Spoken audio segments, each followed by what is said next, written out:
Hello, good morning, welcome to my online class. जहां प्रयत्नों की ऊंचाई होती है वहां किस्मत को भी झुकना पड़ता है। ये बात पूर्णतया तानसेन के जीवन को सार्थक करती है। Tansen the great music Maestro में ये पहले भाग में तानसेन के जीवन के बारे में बताया गया था आपको कि ग्वालियर में एक धारणा है कि यदि आप तानसेन की कब्र के पास उस इमली के पेड़ से पत्ते खाएंगे तो आपकी गायन की कला में निखार आएगा। तानसेन जिनका जन्म मुकुंद मिश्रा परिवार में हुआ था और बड़ी मन्नतों के बाद हजरत मोहम्मद गौस के यहाँ पर जाकर उनका जन्म, उनको एक पुत्र की प्राप्ति हुई जिसका नाम उन्होंने तानसेन रखा, यानी कि सुरों का सम्राट। तानसेन को बचपन से पढ़ाई या शिक्षा या संगीत में कोई विशेष रुचि नहीं थी, लेकिन वो जानवरों की ध्वनि का अनुकरण करते थे।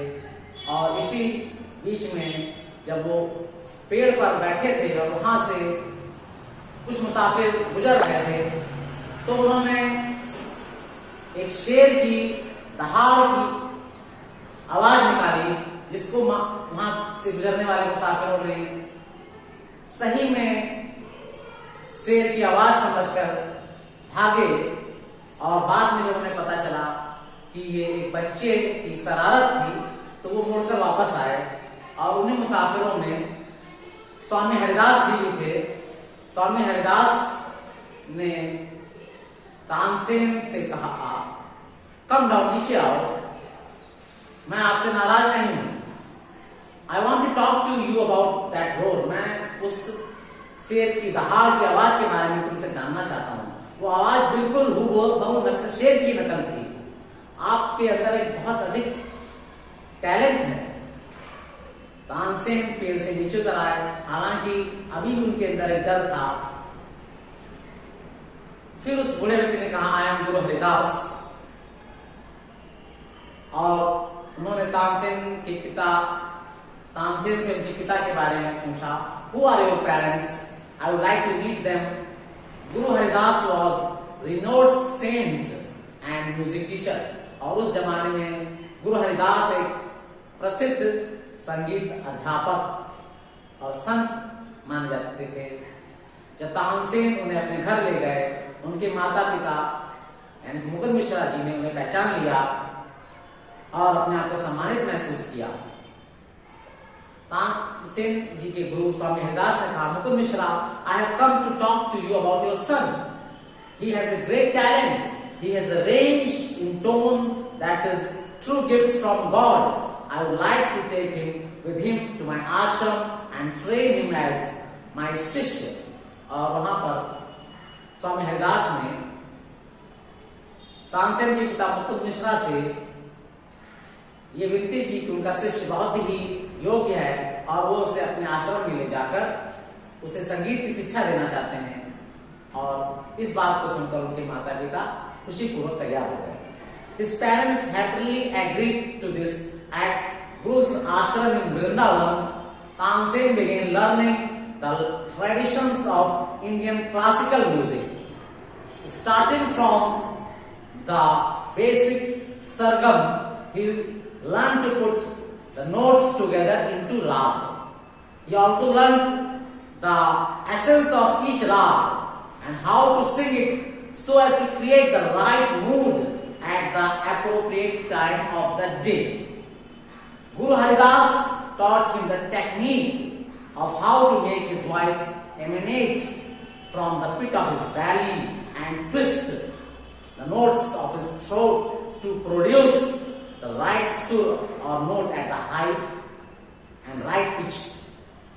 और इसके पश्चात स्वामी हरिदास उन्हें अपने वृंदावन स्थित आश्रम ले गए और जहां उन्होंने तानसेन को संगीत के सुरों के विषय में शिक्षा दीक्षा प्रदान की और किस प्रकार सही राग का गायन करना है इसके लिए उन्होंने कड़ा अभ्यास किया। One day, having perfected a particularly difficult rag, Tansen sang it proudly before his guru, certain of praise. However, when he finished the rag, he saw only sadness in his guru's eyes. एक दिन जब तानसेन कठिन रागों में पूर्ण निपुण हो गए थे, तो उन्होंने अपने गुरु के सामने गायन शुरू किया, ये सोचकर कि उनकी बहुत प्रशंसा होगी।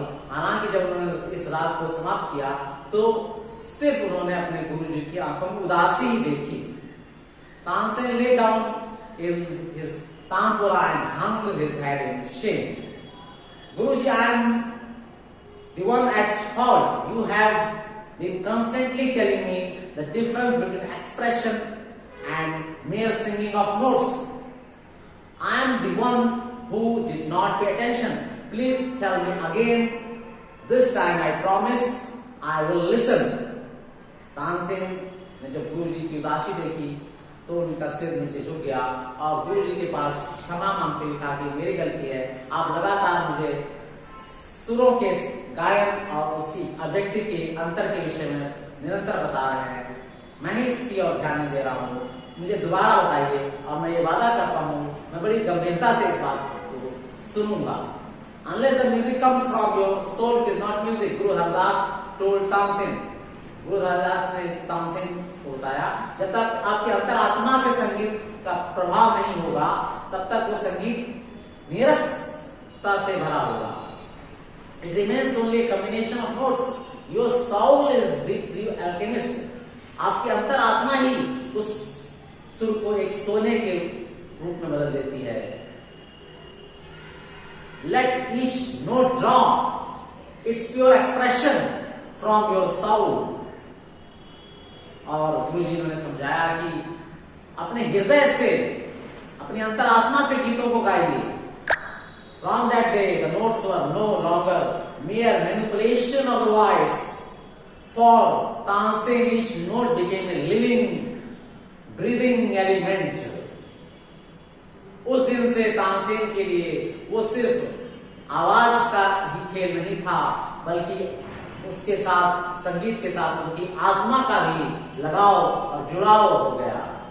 After that day, each time Tansen sang, nature responded. When he sang Rag Thodi to evoke the animal spirits, squirrels, deer and rabbits came scampering into the ashram. उस दिन से जब भी तानसेन गाते, प्रकृति भी इसकी प्रतिक्रिया करती। जब वो राग थोड़ी गाते तो पशु पंछी, गिलहरियां, खरगोश, हिरण भी भागते हुए आश्रम की ओर दौड़े चले आते। When he sang मेघ मल्हार, और जब वो मेघ मल्हार गाते तो बादल भी आकाश में आ जाते। Tansen was trained by Guru Haridas for 10 years. When he was about 20, his father died. Tansen गुरु हरिदास के साथ 10 वर्षों तक उन्होंने संगीत का प्रशिक्षण लिया और जब वो 20 वर्ष के थे, उनके पिताजी का देहांत हो गया और शीघ्र ही इस सदमे से ग्रसित उनकी माताजी भी गुजर गई।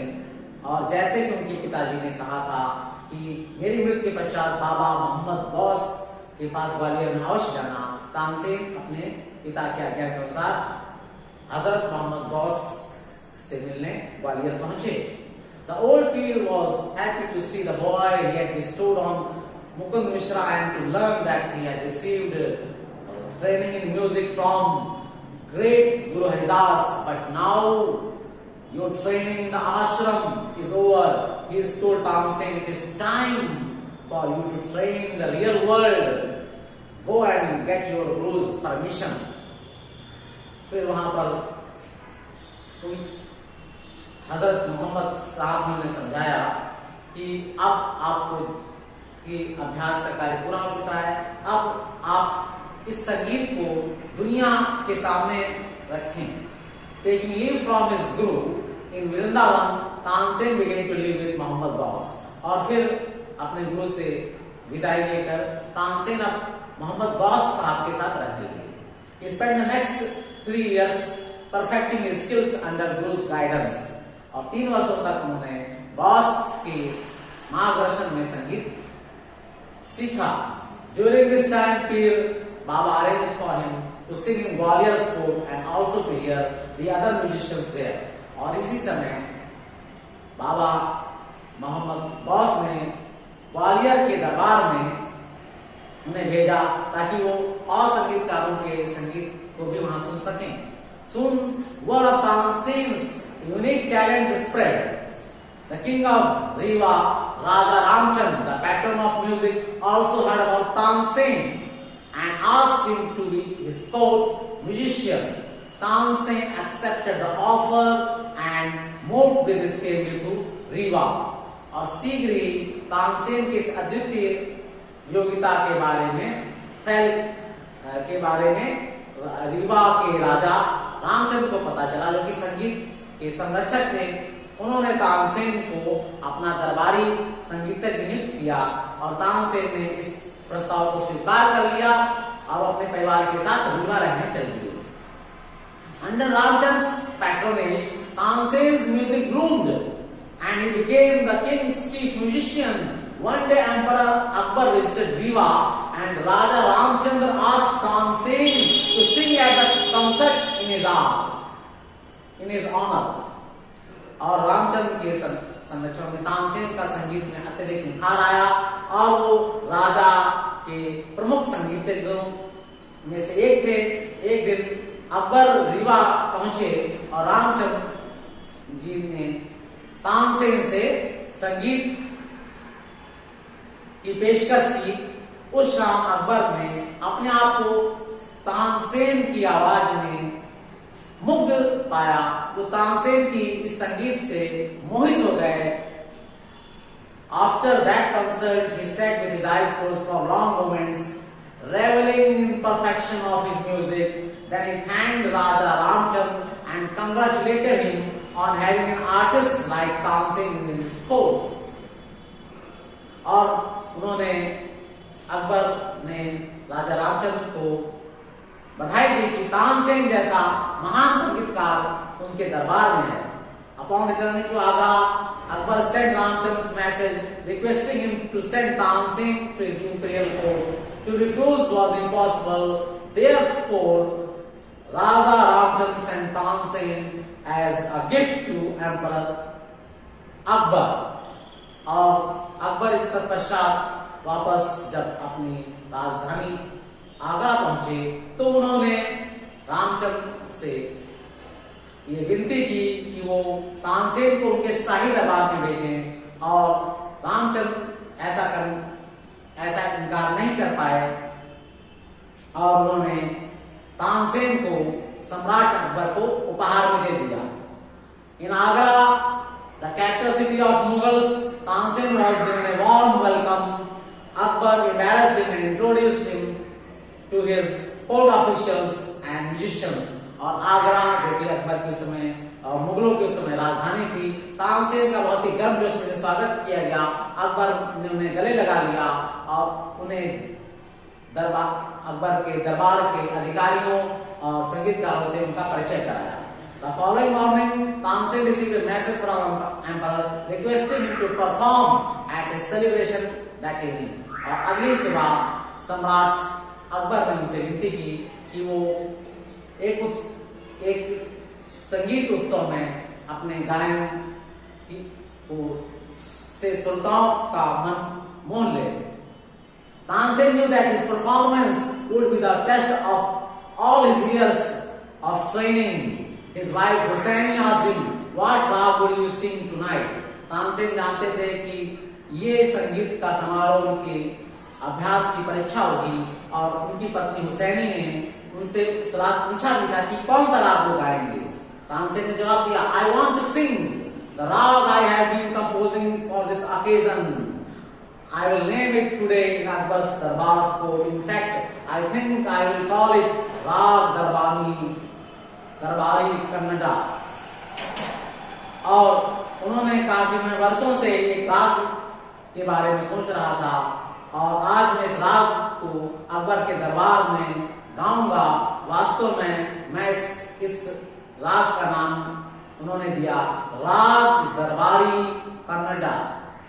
May God Saraswati herself sing through your voice today. उनकी पत्नी ने कहा आज देवी सरस्वती आपके माध्यम से गाएंगी. The royal debate was crowded that evening. When Tansen arrived, Akbar stepped down from his throne. और उस दिन पूरा शाही दरबार भरा हुआ था लोगों से. और जब तानसेन आए, सम्राट अकबर अपने सिंहासन से उतर आए और उन्हें अपने आसन पर बैठा दिया. Soon the doors of the courtroom were closed. और शीघ्र ही उस दरबार के सारे द्वार को बंद कर दिया गया और रोशनी को मध्यम कर दिया गया. और तानसेन की आवाज ने लोगों को शांत कर दिया. तानसेन ने अपना जो आलाप और राग गाया और आलाप और गाने के बाद जो तानसेन के मुंह से निकली वो ईश्वरी झरने की तरह थी. उस राग ने वहां मौजूद श्रोताओं को एक अलौकिक दुनिया में पहुंचा दिया. उन्हें ऐसा महसूस हुआ कि वो एक ईश्वरी दुनिया में पहुंच चुके हैं. और तानसेन के इस राग के पश्चात पूरे दरबार में शांति छा गई. और तानसेन ने फिर अपने गायन के बारे शांति छाने के बाद लोगों ने काफी समय के पश्चात तालियों से गर्मजोशी से उनके संगीत का अभिवादन किया. यहां तक कि कुछ लोगों के आंखों में आंसू तक उमड़ आए. तानसेन ने विनम्रता पूर्वक अपने श्रोताओं का अभिवादन स्वीकार किया. नेक्स्ट वीडियो में तानसेन के जीवन के बारे में और हम जानेंगे. Till then good bye.